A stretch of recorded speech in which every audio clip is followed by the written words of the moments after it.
कर्म कभी आपका पीछा नहीं छोड़ता है।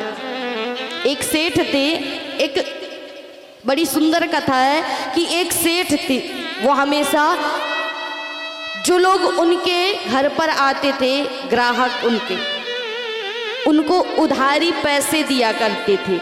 लेकिन उनकी एक लिखने की अच्छी बात थी कि वो अपनी डायरी लिखते थे। मानो आपने पैसा लिया तो वो आपसे पूछेंगे इस जन्म में लौटाओगे या अगले जन्म में।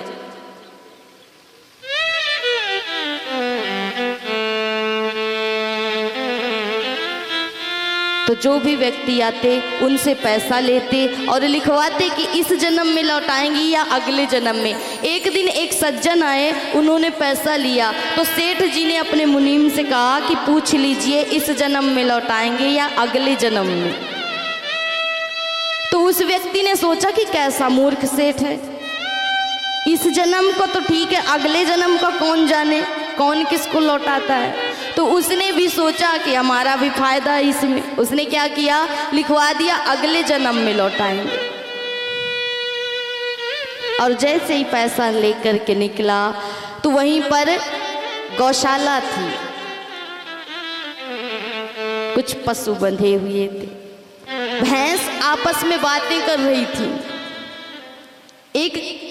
एक दूसरे से बातें कर रही थी कि तू इस सेठ के घर पर क्यों आई और तू इस सेठ के घर पर क्यों आई। तो दूसरी भैंस से कहती है कि मैंने इससे कर्ज लिया था और मैंने जब इसने मुझसे पूछा कि किस जन्म में चुकाओगे, इसी जन्म में या अगले जन्म में, तो मैंने सोचा कि कैसा मूर्ख सेठ है, इस जन्म का तो जानते हैं, अगले जन्म का कौन जाने, ये अगले जन्म की मांग रहा है तो अगले जन्म में लिखवा देती।